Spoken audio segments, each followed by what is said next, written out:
ये जिते बिल्डिंग अच्छी वर्तमान एससीबी मेडिकल कॉलेज रो यार इलेक्ट्रिकल ऑडिट एवं फायर एग्जिट रो ऑडिट किए करिवो मु देखिली आपण माने तळे जाई देखि परिबे तळे मध्य फायर एग्जिट बोली कोनोसी साइन नाही ऊपर गोटी जगह मते गोटी एग्जिट रो साइन देखा गला आमे माने जदि एते परिकल्पना करूछे वर्तमान एससीबी मेडिकल कॉलेज रो फायर एग्जिट रो बंदोबस्त प्रथम बा द्वितीय महला जोठी अछि से जगह रे द्वितीय सीढ़ी करबा अत्यंत जरूरी मूल प्रश्न है जे यार दायित्व अकाउंटेबिलिटी कहार सरकार गतकाली 3-4 जन तल लेवल सरकारी कर्मचारी को सस्पेंड कर देइछंती दुखर कथा क्या सरकारी कर्मचारी माने तल लेवल ले अजस्र परिश्रम करी काम करिथांती खराब वर्किंग कंडीशन सहित अल्प दरमा सहित विभिन्न प्रकार अधिकारी बदल था तत्सत्वे से अनुष्ठान गुड़ी को चलई था से मेरुदंड किंतु जो मानकर अकाउंटेबिलिटी रहिबा कथा सी मंत्री हंतु हेल्थ सेक्रेटरी हंतु जी हॉस्पिटल इंचार्ज सी हंतु ये दुखर कथा जे तांको पर कौन कार्यानुष्ठान नहीं बा नैतिकता दृष्टि से इस्तीफा दौना एटा दुखर कथा एभली सरकार दरकार नहीं जी केवल निहाती तल स्तर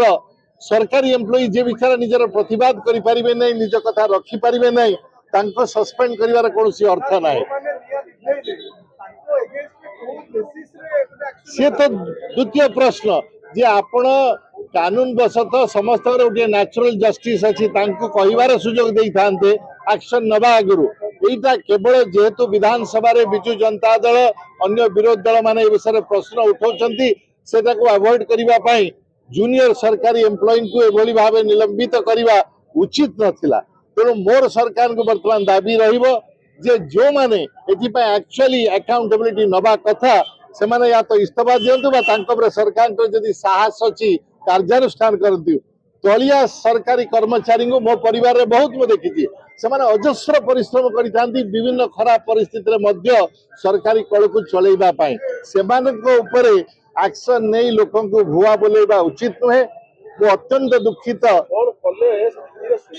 आगे 4-5टा कथा करबा पड़िबो प्रथमे जेतेबेले आपण माने होर्डिंग मारिकरी विभिन्न कार्यक्रम गौरव नौचंदी सेतेबेले जेतेबेले फेलियर होची तार अकाउंटेबिलिटी प्रथमे नवा कथा द्वितीय रे प्रत्येक विषय रे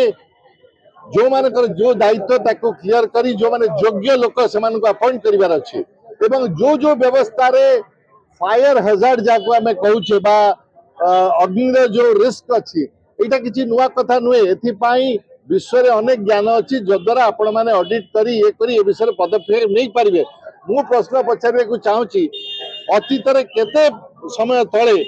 एसीबी मेडिकल कॉलेज रो फायर ऑडिट एक्सरसाइज हेतिला ता रिपोर्ट ता किए बनैतिला से रिपोर्ट ता कोठी अछि से रिपोर्ट किए अध्ययन करी ता पर पदक्षेप कोन नैतिले जदि के रिपोर्ट को देखि नांती पढ़ी नांती ता पर पदक्षेप नहीं नांती ताले सेमानक दायित्व तांको ऊपर रखिवार अछि सेटा मोर दाबी मु आशा करे जे सरकार ए विषय स्पष्ट भाव में कहिबे अरे एबे अन्य आईसीयू रे सुरक्षित तो पूर्व सरकार समय 450 कोटी टंका आसीला एबे 350 कोटी टंका आसीबार अछि अग्नि निरापत्ता पाई 800 कोटी रो खर्च आगे केवल खर्च कर देले हबो नाही